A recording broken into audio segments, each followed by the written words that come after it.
hoje a gente vai tratar da discussão da Agenda Neoliberal em Educação com o professor Álvaro Hipólito, faz parte do grupo do projeto, também ele é professor da Faculdade de Educação, né, da UFPEL, ele possui doutorado nos Estados Unidos, ele é professor, então, titular da universidade, ele exerceu a função de pró-reitor de graduação, ele atualmente é coordenador do programa de pós-graduação em educação, também coordena o Centro de Estudos em Políticas Educativas da UFPEL, o CEP, tem diversas publicações na área da educação, com relação aos temas do trabalho docente, do currículo, do gerencialismo e das políticas educacionais.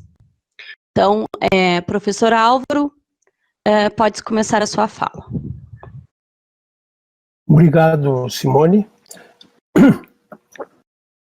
Boa noite a todos os que estão aqui presenciando essa atividade virtualmente, né? É uma satisfação para nós, somos um grupo de professores que trabalha na área de políticas educacionais aqui na faculdade, que a gente tentou proporcionar essa atividade exatamente para manter esse contato com professores da rede, com estudantes de graduação, estudantes de pós-graduação, tá? E de alguma forma discutirmos essa situação inusitada, né, que estamos vivendo no Brasil e no mundo, e que no Brasil estamos tendo alguns percalços que parece que a solução não se avizinha tão brevemente, né? Nós esperávamos já estar podendo retornar no segundo semestre, mas eu particularmente, falo por mim, vejo que estamos com uma situação ainda muito indefinida em termos de solução, né, do quadro pandêmico que vivemos. E parece que falta uma ação governamental, né, no sentido de dar as coordenadas aos estados, aos municípios, e os municípios estão agindo cada um por si, os estados cada um por si, e esse vai e volta parece que só vem prejudicando uma situação que nós já podíamos estar retornando que eu falo no sentido de retornar às atividades, né, de atividades normais nossas, mas o quadro é bastante preocupante. Bom, o tema que eu pretendo abordar é a agenda neoliberal em educação.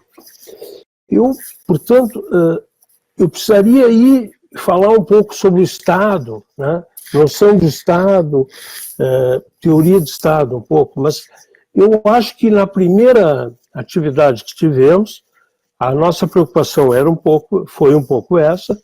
O professor Valdemar explicitou bem, né, o momento atual que vivemos de privatização do Estado.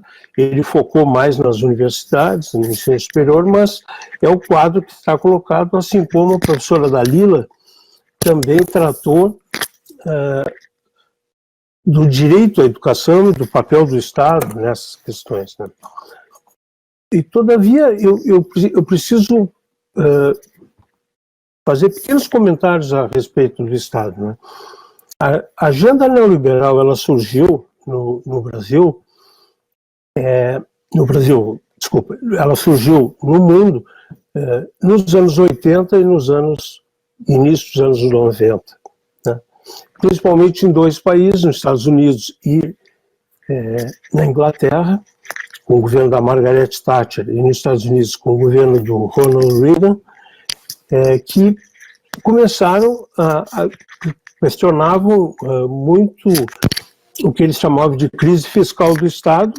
O Estado era o Estado de bem-estar social, né, que é um Estado de bem-estar social que foi construído principalmente no pós-guerra, que reconstruiu a Europa, né, e muitos países tiveram que desenvolver políticas de bem-estar social, que são políticas de provisão dos serviços públicos gratuitos, educação, saúde, e com um Estado com muita preocupação nas áreas sociais, nas políticas sociais, e de tentar estabelecer, como o próprio nome diz, né, uma situação de bem-estar social para a população. Isso se consolidou muito, no entanto, nos anos 80, começa a se ver essa crise do estado de bem-estar social. E a solução que foi dada pelos países capitalistas mais avançados foi recuperar uma agenda econômica neoliberal, que foi uma agenda gerada um pouco antes da Segunda Guerra, mas que teve mais desenvolvimento no fim, depois da guerra, e que foi colocada nesses anos mais recentes, como uma grande solução, né, para o enfrentamento da dita crise do estado de bem-estar social. O que a gente viu, principalmente, tem estudos brilhantes do Foucault sobre isso, o nascimento da biopolítica, mas o que se viu é que essa não é uma mera política econômica, né, que se pretende controlar o Estado, mas na verdade, é um ideário, um discurso sobre a vida, um discurso sobre a sociedade, né, que é muito mais do que uma agenda exclusivamente econômica. Tá? Então, no campo educacional, isso também é verdadeiro, né? Tanto é que em estudos recentes que foram feitos, uma revisão das políticas neoliberais em vários países mostra que o processo de privatização, né, nesse mundo globalizado, no desenvolvimento da lógica do neoliberalismo, ela se deu, houve diferentes trajetórias no campo educacional, né? Então, rapidamente eu vou falar um pouco disso e depois, então, eu vou entrar melhor nas questões específicas que caracterizam essa agenda neoliberal no campo educacional, né? Então, a primeira trajetória seria o modelo de privatização educativa como parte da reforma estrutural do Estado, né? Dois exemplos típicos disso é o Chile e o Reino Unido, especialmente a Inglaterra, né? E que tiveram experiências mais diretas, mais profundas, de caráter estrutural, que implicaram uma reconfiguração do Estado, principalmente em termos das políticas educativas, né? Então, com regulamentação legal, nos anos 80, processo de privatização com base em reformas estruturais do Estado, sistemas que passaram de um modelo burocrático para um modelo regrado pelo mercado, e que teve uma forte aceitação entre as elites políticas, né, de cada país, o que fez com que houvesse uma consolidação, uma expansão desse modelo no final do século XX e no início do século XXI. Aqui, principalmente no Chile, mas não só, na Inglaterra também, teve uma influência muito forte da escola de Chicago, de um economista americano chamado Milton Friedman. Então, nesses países, a gente pode dizer que houve um caminho ideológico muito forte, né?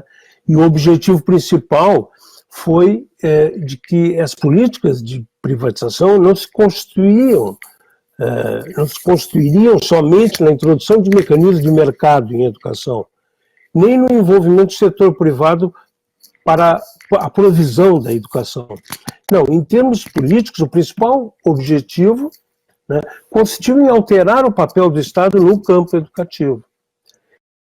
Então, o Estado, que era o Estado provedor, planejador de serviços, ele passa a ser, né, o regulador e o distribuidor de incentivos. Então, essas mudanças estruturais, o que acontece é que elas são de difícil reversibilidade, né, depois de instaladas, por mais que outros governos mais social-democrata, tanto no Chile quanto na Inglaterra, não só tiveram dificuldade, né, de reverter essas políticas, como, inclusive, auxiliaram a implantação ou o desenvolvimento delas em alguns aspectos, né? Não na privatização intensa do sistema, necessariamente, mas na influência e no apoio a grupos de interesse, atores privados, nas parcerias público-privadas, etc. Então, no Brasil mesmo, a gente pode ver que nos anos 2000, com as políticas do governo, dos governos do Lula e da Dilma, muitas das políticas neoliberais, que a gente chama de neoliberais em educação, foram implementadas, como, por exemplo, as políticas de avaliação, né? Foi quando elas tiveram o principal desenvolvimento ou consolidação. Então, esse é um debate que caracterizou muito essas experiências. Há uma segunda trajetória, que é a privatização como reforma incremental.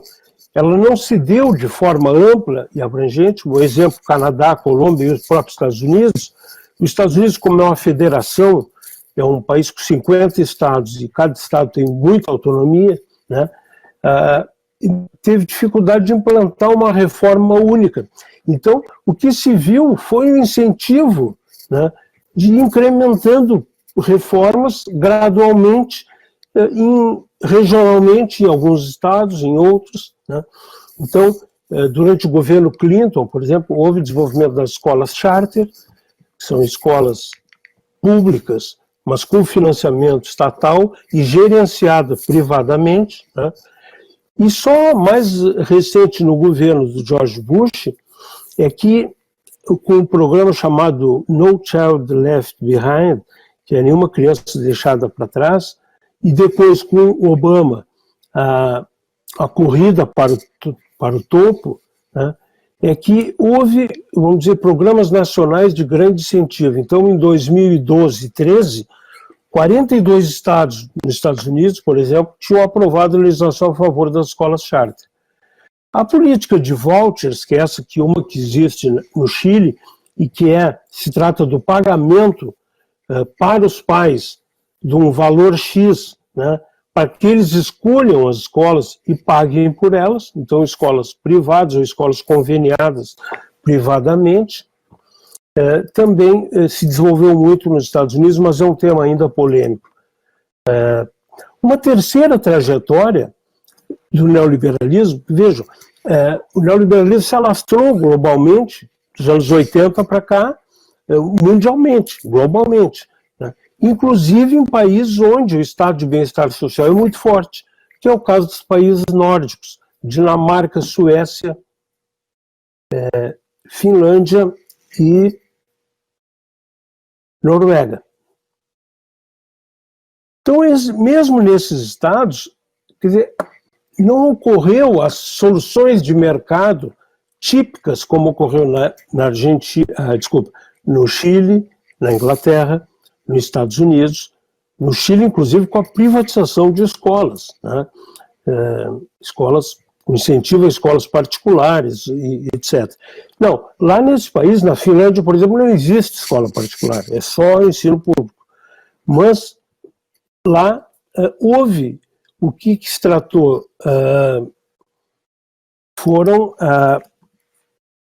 tratou de implementar políticas de privatização, não no sentido, como ocorreu em alguns lugares, mas no sentido de uma privatização endógena, né? Então, na Suécia chegou a existir uma tentativa de implantar um plano de sistema de voucher, mas que chegou até a ser apoiada por setores progressistas, com a ideia de que seria possível construir escolas como cooperativas de professores, por exemplo, ou movimentos que poderiam apoiar certas escolas, mas o que se viu na Suécia, por exemplo, 20 anos depois, é que o maior número de provedores, o número de provedores privados aumentou 10 vezes, né, e a maioria com fins lucrativos. Na Dinamarca e na Noruega, esses processos foram quase que exclusivamente de privatização endógena. Privatização endógena é aquela que copia modelos de gestão, né, do setor, copia modelos de gestão do setor privado e traz para o interior da administração pública. Mas não são processos de privatização, mas no sentido de levar as escolas para o campo do mercado mesmo, né? Na Finlândia, isso foi muito reduzido, porque com o resultado do PISA em 2000, que a Finlândia se tornou um exemplo de boa educação, ela praticamente ficou imune a esse tipo de reformas. Existe uma quarta trajetória, que são as alianças público-privadas, alianças históricas, né? Em vários países, esses arranjos, como por exemplo na Bélgica, na Holanda e na Espanha, em geral são estados que tiveram, assim como o Brasil, né, tiveram muitos embates e, ao mesmo tempo, muita proximidade das relações entre Estado e Igreja. Por isso, no nosso caso, a Igreja Católica, em outros estados, uma igreja calvinista, na Holanda, mas, de todo modo, existe um conflito entre os interesses liberais e os conflitos entre os interesses religiosos. Mas isso, ao longo da história, permitiu várias alianças desses setores, no sentido de que as escolas, muitas escolas religiosas, escolas particulares, fossem subsidiadas e financiadas pelos estados. Isso ocorreu na Espanha, principalmente após a ditadura do Franco, né, que hoje estão as escolas concertadas, como eles chamam, né, que são escolas conveniadas. E uma quinta trajetória, que é a da privatização por defeito, e escolas privadas de baixo custo. Essa é uma experiência que nós não temos muito aqui no Brasil, mas que vem se alastrando muito, né, em países do norte da África, na África subsaariana, na Índia, no Paquistão, em Uganda, que são oferecer nas comunidades onde não há escola pública, porque o Estado não está lá, né, oferecer escolas privadas de baixo custo e com o discurso de que essas escolas vão oferecer uma qualidade, né. Então, isso está avançando tanto que o grupo Pearson criou já um fundo para financiar essas escolas com todo um discurso de que estão democratizando a experiência do ensino privado, né? Tem um professor da Universidade de Newcastle, nos Estados Unidos, na Inglaterra, que ele criou uma rede chamada Ômega, que trabalha exatamente com esse tipo de escola, né? Escolas de baixo custo. No Brasil ainda não temos, mas eu vejo isso, talvez na educação infantil já há experiência, e eu vejo isso com muita preocupação, porque eu acho que em comunidades onde o Estado é ausente, né, o terreno para que esses discursos se construam é muito forte, né. A sexta trajetória que eu queria tratar, que é algo que eu vou falar agora e depois eu queria retomar no final, são os processos de privatização da educação que se deram pela via do desastre. Que desastres que estamos falando? Desastres naturais ou conflitos armados. A gente se engana quando acha que o interesse de alguns países, como na guerra do Iraque e outras guerras, é só o petróleo.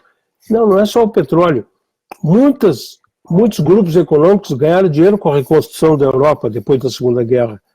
E empresas muito fortes ganham muito dinheiro com a reconstrução de países, né, como o Iraque, por exemplo. Então, vários setores, estradas e outros setores de infraestrutura são privatizados, essas empresas entram com discurso de reconstrução do país, mas estão ganhando muito dinheiro. Nesse ambiente, né, onde o sistema escolar é destruído, onde a estrutura escolar é destruída, existe todo um espaço para construir um novo discurso, e esse novo discurso tem sido o discurso neoliberal. Em Nova Orleans, por exemplo, na cidade de Nova Orleans, após o Katrina, que foi foi uma tragédia terrível, né, climática, houve toda uma reconstrução da estrutura escolar e da reorganização do sistema através das políticas de vouchers e das políticas das escolas charter. Após os conflitos armados, por exemplo, em El Salvador, foi criado um programa chamado Educo, que é baseado numa gestão baseada na escola, apoiada pelo Banco Mundial, pela USAID, e com toda a lógica da nova gestão pública, né, em que o discurso de autonomia coloca o poder nas comunidades, mas, na verdade, o grande objetivo é afastar a ação dos sindicatos. E há outros exemplos, como o próprio Iraque, que eu estava falando, e no Haiti, após o terremoto,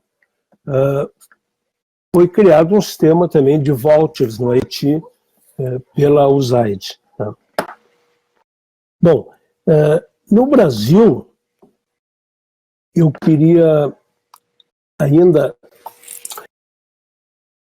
dizer para vocês assim, eu ia trazer um vídeo para passar aqui para vocês, para a gente poder discutir algumas questões, mas depois não consegui fazer uma redução que eu queria nele, então eu simplesmente vou colocar aqui nas notas compartilhadas um link desse vídeo e que estará lá no Moodle também disponível, tá? O link para que vocês possam assistir. É um programa Roda Viva da TV Cultura, e que entrevistou no período de final de 2018, no período eleitoral de educação, né, ele entrevistou algumas pessoas para tratar da educação. E a grande questão deles era, se vocês fossem presidentes, qual é a solução que vocês dariam para a educação? E aí, mas o que me surpreendeu muito, e me deixou bastante surpreso mesmo, foi a cara dura, vamos dizer assim, da mídia, né, de quem eles convidaram. Eles não convidaram nenhum intelectual que representasse os partidos, não, eles convidaram todos pela educação, o Instituto Ayrton Senna, o Instituto Alfabeto, a Fundação Lehman,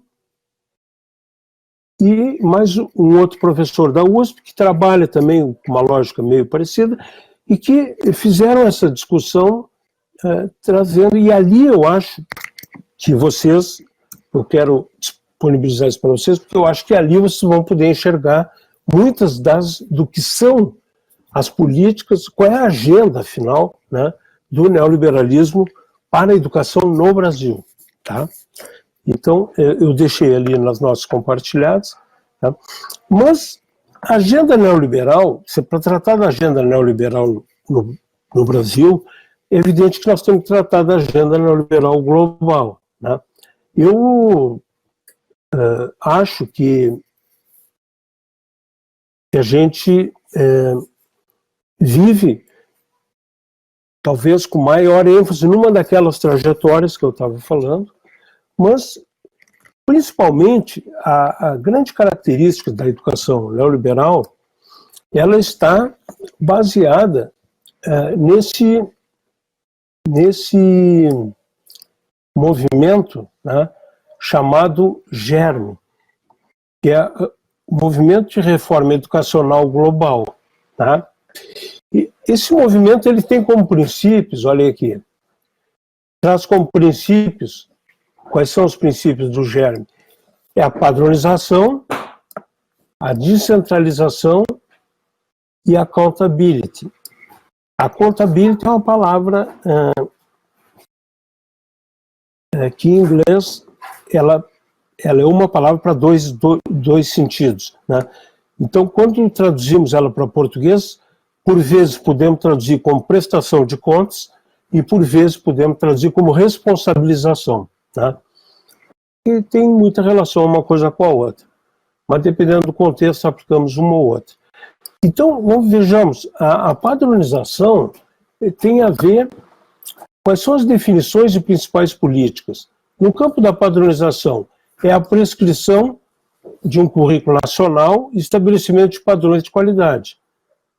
Isso foi feito no Brasil, essa loucura toda que a gente tem vivido nos últimos anos e agora já estabelecido, que começou lá com os parâmetros curriculares nacionais, depois com as diretrizes curriculares nacionais e agora recentemente com a Base Nacional Comum Curricular. Né? Essa prescrição, a partir de um currículo nacional, né, ela vai ter uma padronização que vai ser regulada como? Com a função que existem as avaliações nacionais, avaliações em larga escala. Tá? Essas avaliações nacionais são feitas para garantir que as metas sejam alcançadas, aquelas metas previstas, né?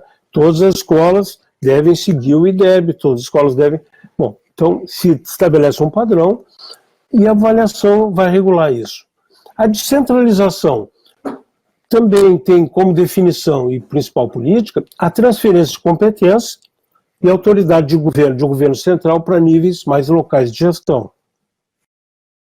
E uma devolução, vamos dizer, das responsabilidades gerenciais ou pedagógicas também para diretores de escola. Isso aqui é um grande... facilmente isso convence as comunidades escolares, mas pode ser um grande engodo, porque de fato eles não têm autoridade de fato alguma para gerir a educação, com autonomia mesmo, e tampouco, né, os diretores e as escolas vão gozar dessa autonomia. As avaliações nacionais também são usadas para controlar essas autoridades, né? E as avaliações também são utilizadas para governar à distância os prestadores autônomos por meio dos princípios de gestão de resultados. Então é comum ver já estados que assinam com as escolas contratos de gestão, dizendo, vocês vão, quais são as metas que vocês... Não, você tem autonomia, discutam a autonomia. Qual a autonomia? Como é que vocês querem fazer? Não, nós queremos atingir o IDEB 6, o IDEB 7, sei lá o que é. Queremos fazer um processo de avaliação com as crianças. Não interessa. Tá. Mas aí, tu tens que atingir essas metas. Se não atingir essas metas, pode ser punido, porque tu assinou um contrato de gestão com o órgão administrador. Né? O que a Accountability faz, e a definição dela aqui, é de que atores educacionais são responsabilizados por suas ações, é um pouco isso que eu estou falando, e resultados por meio de algum tipo de avaliação com consequências. Por exemplo, se vocês atingirem a meta tal, vão ganhar um bônus salarial. Ou, por exemplo, a escola não vai receber o recurso tal. Então, ela pode ser tanto punitiva, como pode ser motivadora, vamos dizer, entre aspas, né? E aqui os tipos de accountability, pode ser administrativa, né? O resultado dos exames são vinculados a incentivos e sanções das escolas, isso que eu estou falando, e a accountability de mercado, que são resultados para auxiliar nas políticas de escolha, que ainda não temos tanto, mas iremos a ter, né? E promover a competição entre escolas. Tem escolas, embora a gente não veja tanto essa competição no Brasil, mas ela existe. Tem escolas que não recebem aluno com necessidades especiais, nem quer receber, mas não diz que não pode, que não recebe, porque ela não pode dizer que não recebe. Mas ela diz, não tem estrutura, não tem o profissional competente, e vai jogando para outros. Só que vai mais de uma escola que nós tivemos aqui, conversando com diretores, nós ficamos sabendo que os exames, por exemplo, quando são aplicados, as crianças com necessidades especiais não recebem nenhum apoio dos órgãos administrativos, né? Então, as escolas que se virem, né? E aí os resultados vão sendo ruins, né, para as escolas, muitas vezes. Bom, esse é o quadro, esse germe, então, é um modelo que Bom, parece que eu estou falando da educação em Pelotas, parece que eu estou falando da educação no Rio Grande do Sul, parece que estou falando da educação em vários lugares, né? Mas qual é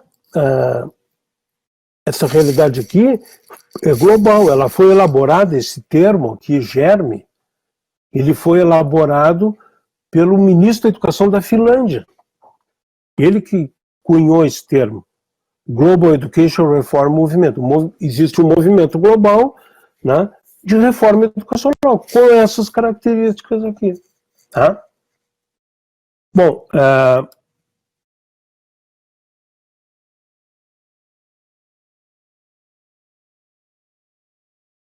então, quais são essas... Voltando aos mesmos termos, o que a gente pode identificar no Brasil como uma agenda neoliberal? Neste quadro azul aqui, tá, eu acho que a gente pode aqui identificar aspectos mais tipicamente neoliberais. Tá? Ou seja, as escolas não são vendidas. No Brasil, não. No Chile, talvez. Né? Em outros lugares. No Brasil, não. Mas são feitos através de quê? De parcerias público-privadas. Né? Vocês vão ter, na próxima semana, vocês vão ter uma discussão mais específica sobre isso, né? As parcerias público-privadas. Como é que elas se dão? Ela pode se dar na transferência da gestão das escolas para grupos privados, grupos, muitas vezes se diz, sem fins lucrativos. Ela pode se dar pela compra de materiais didáticos, né, que pressupõem ou prometem, né, ou dizem e vendem o peixe como se fossem materiais que vão garantir a melhoria do IDEB nas escolas, né, ou através de sistemas de gestão escolar, plataformas de sistema de gestão. Isso tudo baseado no modelo que chamamos de gerencialismo, né, que pode incluir essas parcerias público-privadas, modelos de gestão, plataformas de gestão, e um sistema de avaliação muito forte. Esse sistema de avaliação, hoje no Brasil nós temos a avaliação do ensino, já estão pensando na avaliação da educação primária, então nós vamos desde a pós-graduação até o ensino infantil, educação infantil, passamos pelo primeiro grau, Prova Brasil, Provinha, o Enem e por aí vai. Né? São esses sistemas de avaliação. E por meio desse sistema de avaliação é que se busca, né, atingir a tal da accountability, ou da responsabilização, que é algo que é feito através dos resultados. Né? E às vezes as consequências disso são muito grandes. Né? Há registros em várias regiões de escolas que os diretores dizem: eu fui obrigado a estampar uma placa lá na escola dizendo que o meu IDEB é tal. E é uma vergonha para nós esse IDEB e tal. Então é uma situação humilhante até para os professores, muitas vezes que não recebem nenhum apoio e não tem uma carreira adequada, que não tem uma estrutura escolar adequada, etc, etc, etc, mas que são responsabilizados, né, pelo mau desempenho das escolas. Né? Escolas que, com as estruturas que estão tendo aí, como a gente vê. Então, são responsabilizados por isso. Então, muitas vezes, com essa pressão, né, o que acontece? Com essa pressão, acontece uma aderência, vamos dizer assim, ou uma assimilação, né, de propostas que surgem como milagrosas, que é o caso dos temas apostilados, e que estão aqui muito vinculados com, né, as parcerias público-privadas, que são venda de materiais então, que prometem o paraíso, né, prometem chegar no IDEB da maior qualidade. Ora, faz parte dessa agenda neoliberal, né, outros elementos que não necessariamente seriam tipicamente neoliberais, como é a ideia do currículo nacional. A ideia do currículo nacional é uma ideia que pode ser muito conservadora, inclusive, neoconservadora, inclusive. Né? Que é o caso da política do currículo nacional, a base nacional comum curricular. Agora, por quê? Porque sem uma base nacional como curricular, como é que eu crio um sistema de avaliação? É muito difícil, né? O sistema de avaliação, para ele se construir num sistema e que possa permitir a criação de mercadorias, que são sistemas apostilados, que possam se converter em mercadorias vendáveis, que tenham valor de mercado, e hoje é um mercado enorme o campo educacional, né? Eu tenho que ter, então, materiais para preparar, para desenvolver esse currículo. Agora, esse currículo, então, como é que eu vou fazer um material para Amazonas, um material para o Rio Grande do Sul, um material para São Paulo? Não, tem que ser um material padronizado. Então, o sistema de avaliação parte do pressuposto do sistema padronizado, dos exames padronizados, que são aqui, ó, os exames padronizados. Então, através de um exame padronizado, de um sistema de avaliação padronizado, eu preciso de um currículo nacional. E esse currículo nacional, ele também agrega um controle sobre os livros didáticos, sobre os materiais didáticos, que agora passarão a ser exercidos, né, com base na BNCC. Eu lembro quando eu fazia minha tese de doutorado, que eu perguntava, eu fiz lá em Belo Horizonte, a pesquisa, eu perguntava para os professores, na época eram os parâmetros curriculares, né? Eu perguntava para eles, vocês usam os parâmetros curriculares? E na sala que eu estava entrevistando ele, que era a biblioteca, na prateleira atrás dele, estava toda a coleção dos parâmetros ali. Você já leu os parâmetros? Não, nunca li. Você usa os parâmetros curriculares? Não uso. Então, para que serve essa porcaria?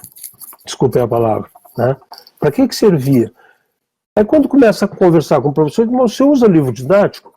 Eu uso, acho bom, misturo mais de um e tal, como se isso fosse uma autonomia, e ele pensa que é uma autonomia imaginada, né? Mas o que se trata, na verdade? Não havia livros didáticos nas escolas se eles não respeitassem os parâmetros. Então, não importa os parâmetros que estão lá na prateleira, não precisa ler.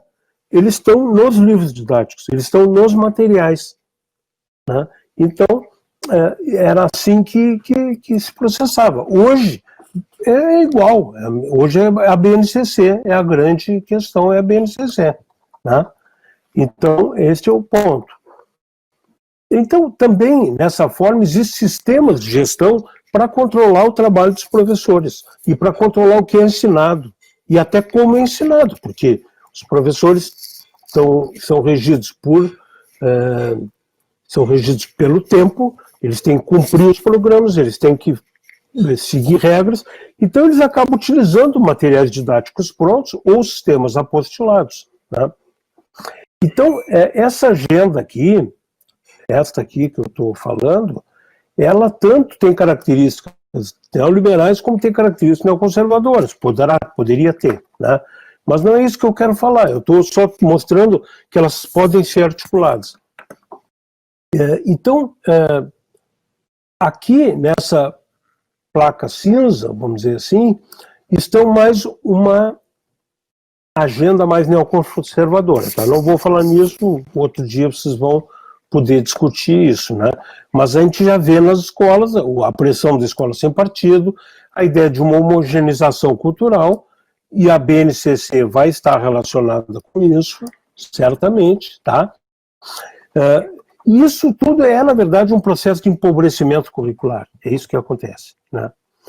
E além de aspectos que estão hoje ao ponto, né, de voltar ao criacionismo nas escolas, a ideologia de gênero, né, que é contra qualquer discussão que envolva aspectos de orientação sexual ou de escolhas, etc., sei lá, né, mas questões de feminismo e muitas outras questões são muito combatidas. E daí, por exemplo, fortaleceu a ideia da educação doméstica, a educação domiciliar, né? Bom, eu não pretendo me estender muito, mas eu preciso ainda apresentar um outro quadro para vocês, e depois a gente inicia um debate, tá? Então, o que nós estamos falando são políticas curriculares, certo? Estamos tratando disso. educação, a agenda neoliberal é, na verdade, uma agenda para... no fundo, estamos tratando de políticas de currículo, né? E aqui eu queria destacar, então, que essas políticas, é difícil falar do neoliberalismo, que era o meu foco aqui, tá? É esse aqui, que tem a ver com mercado e com gerência, sem falar do neoconservadorismo do currículo como ideologia, e sem falar das redes de governança. Quando eu falo lá do germe, mostrar que é uma agenda global, e por ser global não quer dizer que ela vai ser igual em todos os lugares, ao contrário, como eu mostrei, há pelo menos 6 trajetórias diferentes por onde o neoliberalismo se desenvolveu, mas ela está muito articulada com redes de governança, né, que é um tema que até eu posso já... nós pretendemos organizar um evento no semestre que vem sobre esse tema, especificamente sobre as redes de governança, né? Mas o neoliberalismo, aqui, para sintetizar o que eu falei até agora, ele tem essas características, quer dizer, as parcerias público-privadas, o modelo gerencialista, o sistema de avaliação, a accountability, a responsabilização, os sistemas apostilados e os sistemas de gestão gerenciais, que são ou plataformas de gestão. Nós temos no estado do Mato Grosso, por exemplo, existe uma plataforma implantada pelo SEAD, que é o Centro de Avaliação da Educação, que funciona como uma instituição privada, mas embora seja ligada à Universidade Federal de Juiz de Fora. O SEAD, eles têm um sistema em que, quando a secretaria compra e paga milhões por isso, né, o que ela está comprando? Ela não está comprando um aplicativo, ela está comprando uma senha. Uma senha para cada professor. Dependendo do número de professores, ela vai pagar X, se for a metade, ela vai pagar X sobre 2. Né? Mas o que faz esse tema? Esse tema regula toda a dinâmica do processo educacional. Né? Os conteúdos, o professor não consegue avançar um conteúdo se ele não consegue avançar um conteúdo se ele não marcar lá na plataforma, no sistema de gestão, os alunos estão ok, estão suficientes nesse ponto, posso passar adiante. Ele pode passar adiante, ele vai. Senão ele não consegue passar. Né? Então, esse sistema está se implantando cada vez mais pelo país. Né? Nós temos pesquisas aqui realizadas aqui na universidade, no programa de educação, que elas estão indicando, não é, que como é que o neoliberalismo vai se construindo e vai modificando estruturalmente as escolas, muito embora a gente não enxergue muitas dessas mudanças, mas elas são profundas, porque elas vão alterando toda uma organização e toda uma estrutura, né, que modifica o trabalho, modifica o ritmo de trabalho, modifica a relação de gestão, democrática ou não democrática, coletiva ou não coletiva. Né? Cada vez se fala menos em gestão democrática, e a gente, evidentemente, não vai ouvir nenhum governante dizer que não implementa uma gestão democrática. Ora, a gestão democrática, ela é legal, ela tem estabelecimento de ordem legal, mas as experiências democráticas que tivemos, sólidas, algumas, elas hoje são ou muito isoladas, né, mas não tem aquelas características que tiveram nos anos 80, 90, 2000. Né? Então nós temos hoje um modelo que é de difícil reversibilidade. Né? Agora, eu não vou entrar aqui no neoconservadorismo, mas nas redes de governança, porque acho que esse é o tema que eu precisava conversar com vocês. Né?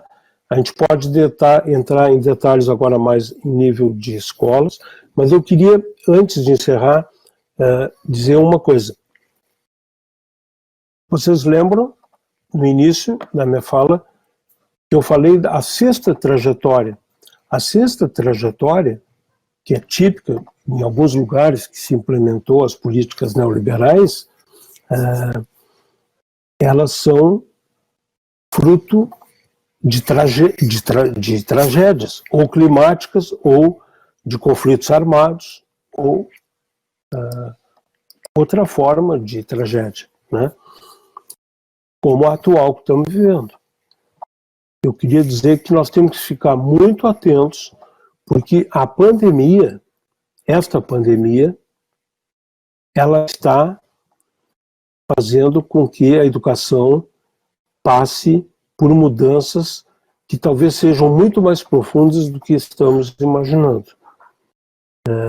Temos todo esse problema de que talvez este ano letivo seja um ano letivo com uma experiência que talvez os alunos nunca mais tenham, né? Que é de passar boa parte do ano na sua casa, com algumas atividades, dependendo do local, com atividades mais remotas, menos remotas, com algumas atividades em casa.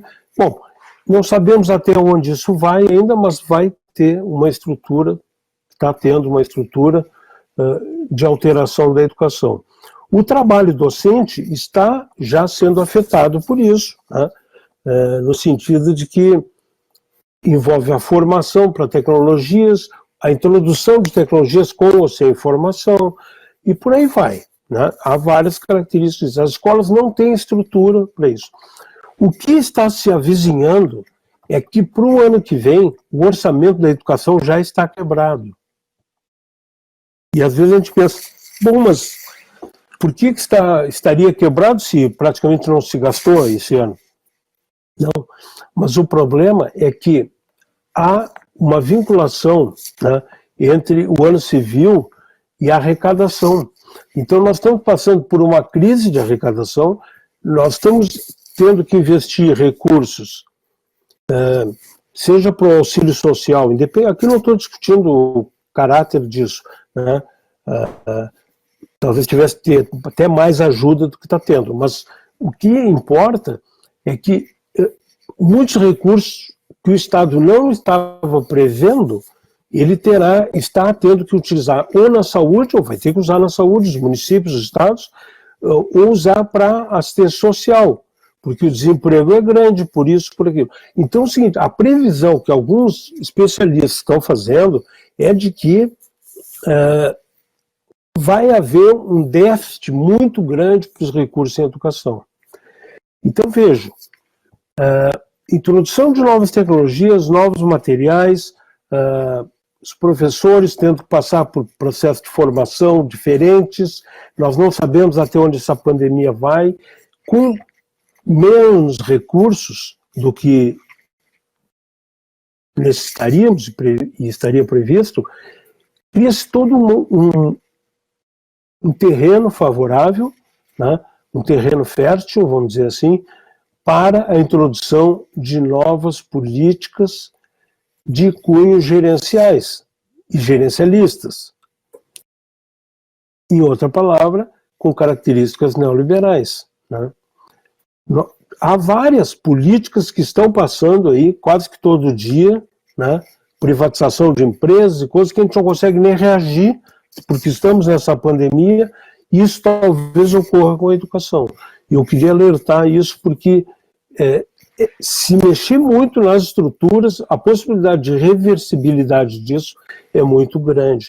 Então, eu queria dizer isso para vocês, e fico à disposição aqui para perguntas e questões que vocês tenham. Muito obrigado.